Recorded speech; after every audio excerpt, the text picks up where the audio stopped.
There's a lot of anecdotal advice around on improving your marriage. But if you want something you can really use that will actually make a difference and reignite your marriage, check out the link in the description below. The question, what happens when you marry the wrong woman? Answer by Richard Hertz. Assuming the wrong woman you married is a terrible person, you might feel like this. You become miserable. You start to feel the regret build up inside of you. You start to daydream more about how much better your life can be, almost like living in your mind where your physical self is a sacrifice.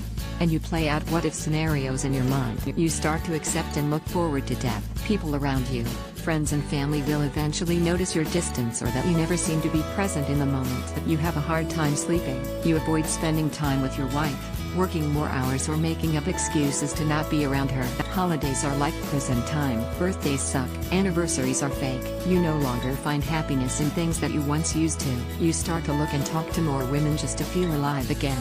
You contemplate on cheating on your wife. You decide to cheat on your wife. You cheat on your wife, but you still feel miserable after the fact. But you hold on to this new woman because she makes you feel alive. You get caught, you get a divorce, or you continue to suffer through it. Moral of the story: marry the person who is right for you. But in order to know who is right for you, you will first have to acknowledge who you really are, being completely honest with yourself. Breaking free of how other people define marriage and relationships. You have to follow your own path.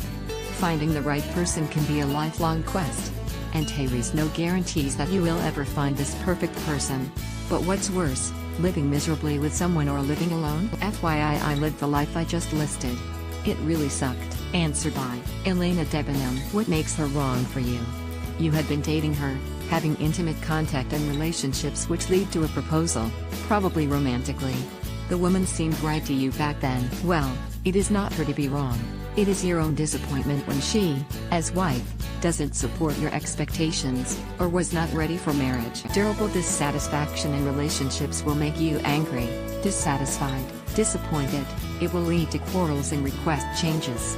If you still want to keep your marriage and status of family man, you will probably try to find ways of satisfaction elsewhere, and this will cause lies and more lies, and you will hurt her. Best now is to sit and think carefully what exactly you expect from a marriage with this woman, because time will change her even more.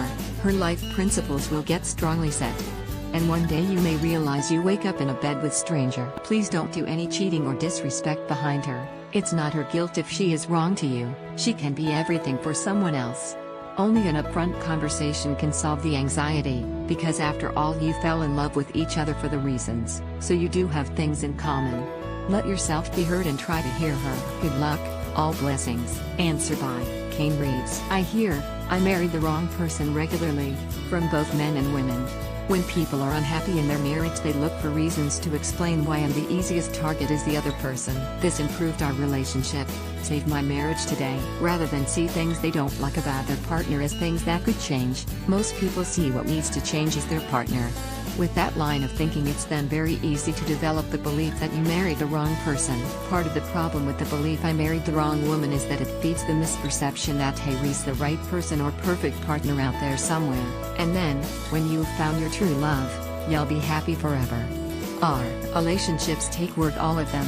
Relationships also change, and in all relationships we're either growing together or growing apart. If we don't regularly feed, invest in, and make them grow, we can become unhappy in any relationship.